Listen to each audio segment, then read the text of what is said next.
On this slide, as we walk in the footsteps of Paul on our trip in September of 2025, we get to see a lot of these places all around the Aegean Sea. So this slide just shows all these different places that we will be visiting. Today, I'd like to talk to you about the 3-day cruise that we'll go on. We will leave from Athens port of Piraeus and we'll sail about 4 hours to a small island called Mykonos. Not a biblical background, but a beautiful place to visit. It's just a few miles wide and a few miles north to south and east to west. We'll stay there for just a few hours. We'll get to see what's called Little Venice, because Venice controlled the shipping in the Mediterranean for many years. And in about the 14 or 1500s, Mykonos was one of those places where they stopped and they used wind power to grind grain into flour.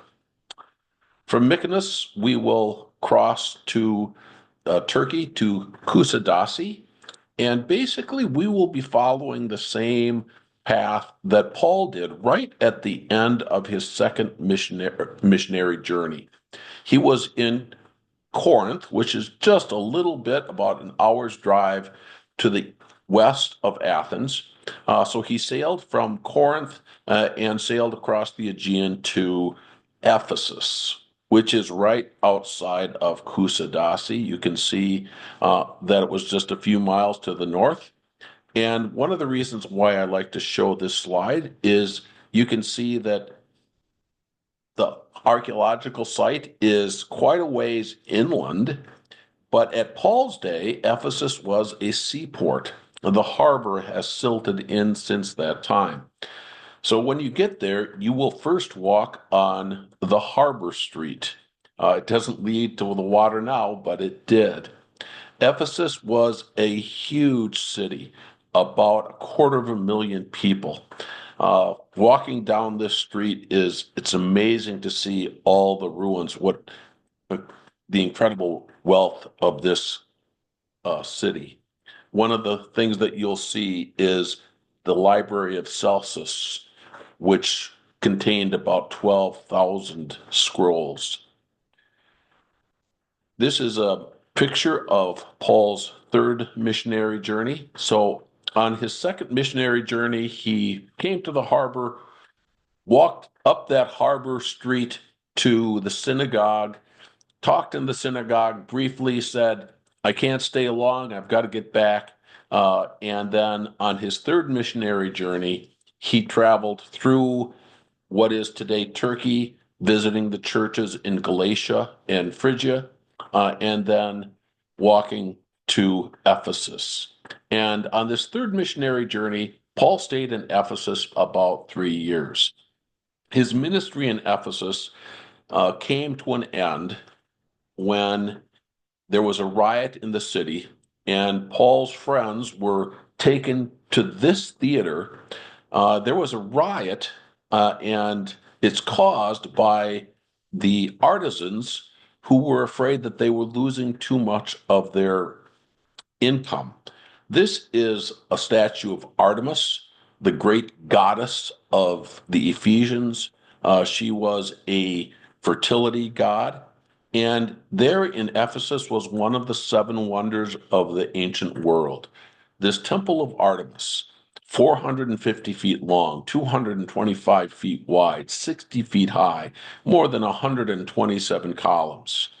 An amazing thing. And these artisans started this riot that eventually led to Paul leaving Ephesus because they were concerned that the gospel was having such a tremendous impact in Ephesus and throughout that province of Asia, right on the western edge of Turkey, that they wanted to throw Paul out of the city. This is all that's left of that wonderful seventh wonder, one of the seven wonders of the world, the Temple of Artemis. And then from Ephesus, Paul traveled on his third missionary journey all the way to Corinth, up through Macedonia and back to Corinth, and then came back the same way. He picks up Luke, the author of Acts, in Philippi.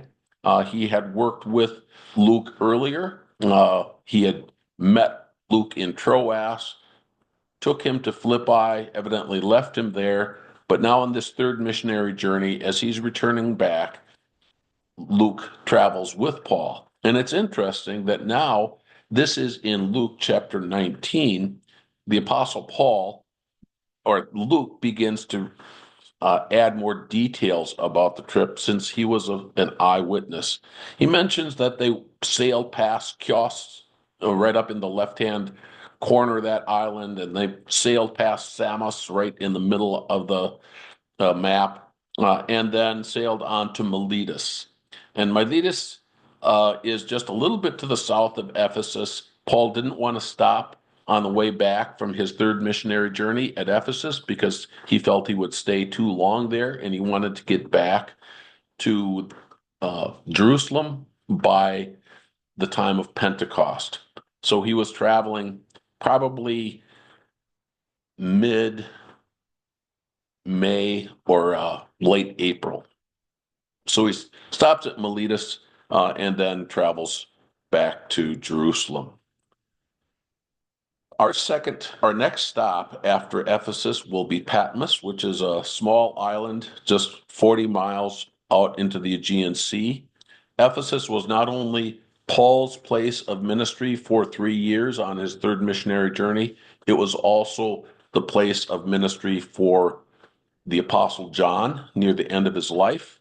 And he was exiled to Patmos for his preaching about Jesus.